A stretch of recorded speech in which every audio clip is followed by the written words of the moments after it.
Rhea versus Raquel was the main event tonight for the Women's World Championship. Dirty Dom banned from ringside. We'd see Raquel talking to Natalya, getting advice, trying to climb the mountain as the Women's World Champion would prepare for the match. We'd see the skull wrapped in like Rey Mysterio's mask again, I think it is. Once again as part of the Judgment Day setup. Well, Rhea Ripley would retain the Women's World title with a little help from Nia Jax. Nia Jax is back in WWE. After the match, she'd also attack the Women's Champ, Rhea Ripley, making it obvious Nia is back for one thing, and that is to be the irresistible dominant force in WWE. They actually did give you an Easter egg for this during the show when Raquel would say she's not like most people. Nia would say she's not like most girls. Nia Jax is back. Let me know your thoughts in the comments down below. This is things you might have missed from Monday Night Raw. The final Raw under the power, the genetic jackhammer, Vince McMahon. Endeavour deal finalises tomorrow. Make sure you hit the like button. And if you are new to the channel, hit the subscribe button too. The ghost of Jey Uso's past continued to haunt him tonight as he came face to face with Kevin Owens. Kevin Owens would say to Jey, I don't trust you. Lots of people in the back don't want you here. They don't trust you. But before it could go any further, the Judgment Day would come out. We got to talk about the heat for Dom. The boos are insane. What has Dirty Dom ever done to you guys? Judgment Day would continue talking about recruiting Jey. Jey and Kevin would work out their differences for a temporary period. And the brawl was on that would lead to our first match. And the Judgment Day would win after Jey Uso super kicked Kevin Owens. Now, clearly to us, it's an accident. But it was enough for KO to walk away from Jey Uso.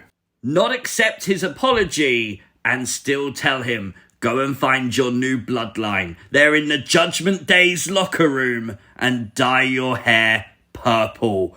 Oh my gosh, is this kind of hatred towards Jey gonna push him towards the Judgment Day? It certainly seemed like it when we'd see Jey Uso talking to Finn later on in the night, and Finn basically said the entire Judgment Day liked Jey Uso, including Rhea Ripley, and he seemed very, very keen on the idea of that. And just before Rhea's main event match, the Judgment Day would specify this. If Jey Uso continues to feel isolated, he's gonna need and want the Judgment Day. The one little detail I love in this story of trying to recruit Jey is using the recruitment of Dominick. Dom did literally say no multiple times to the Judgment Day, yet eventually he joined.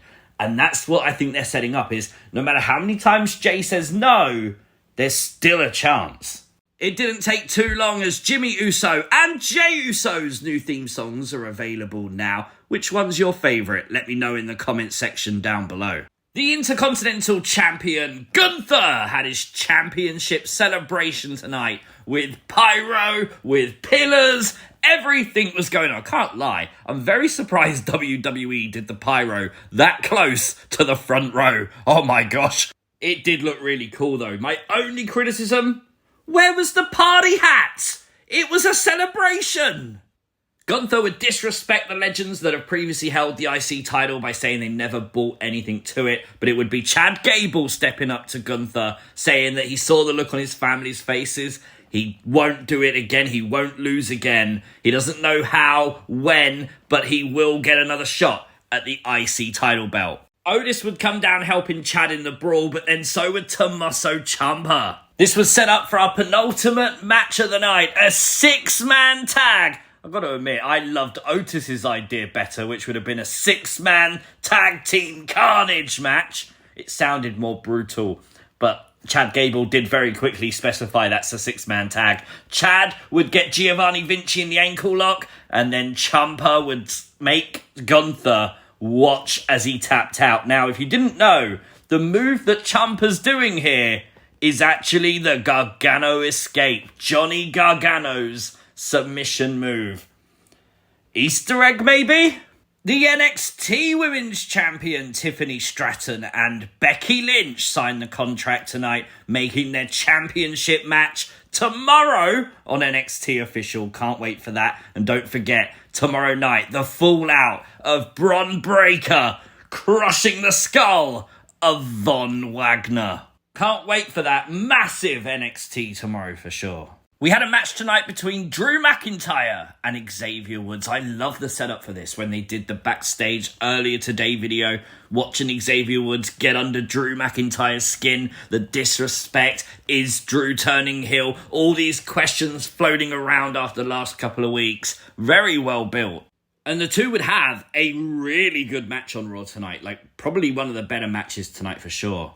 Drew would get the win tonight. Wasn't an easy win for sure. As he was leaving, he'd simply look back at Xavier Woods and say, it didn't have to be this way. Drew's frustration still showing. It's worth noting as well, if you didn't watch the show, Matt Riddle was absent, as the rumours said he would be. Obviously, with all the allegations going around right now, WWE removing Riddle from television. We'd then have Drew confront Jey Uso backstage, and Jey would challenge Drew next week. McIntyre versus Jey Uso. Oh, I can't wait for this. Cody Rhodes returned to Monday Night Raw after, like 2 weeks. He's back, and he got confronted by dirty Dominick Mysterio. Dom was with JD McDonough, though. That's interesting. We all know JD's trying to get into the Judgment Day. He walked out there tonight like he was Dom's best friend. Look at this, though. Someone took a JD McFunko sign to Raw.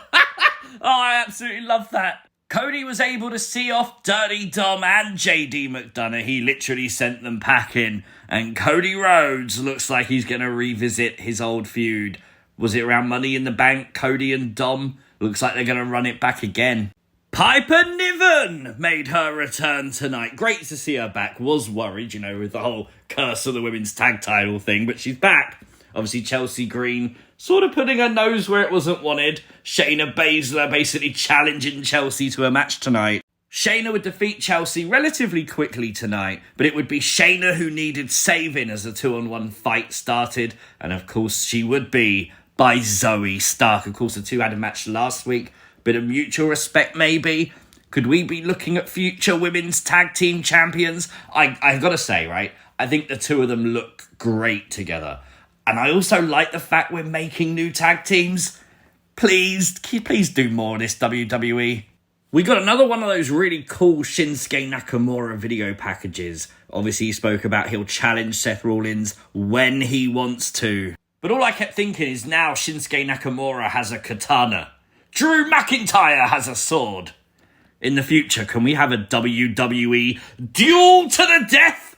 Oh my god, that would be fun. Maybe. Seth would come out to the ring and he would talk about his past, the same past that Nakamura brought up, the authority, the Messiah gimmick, say that he did all that, but all the fans really wanted was for him to be himself. He would challenge Nakamura, but instead we'd see Nakamura brutalize Ricochet backstage and then say, no, I will challenge you. I will take your title when I want to. Surely this has got to be the Fastlane main event, hasn't it? That's what I've got to think.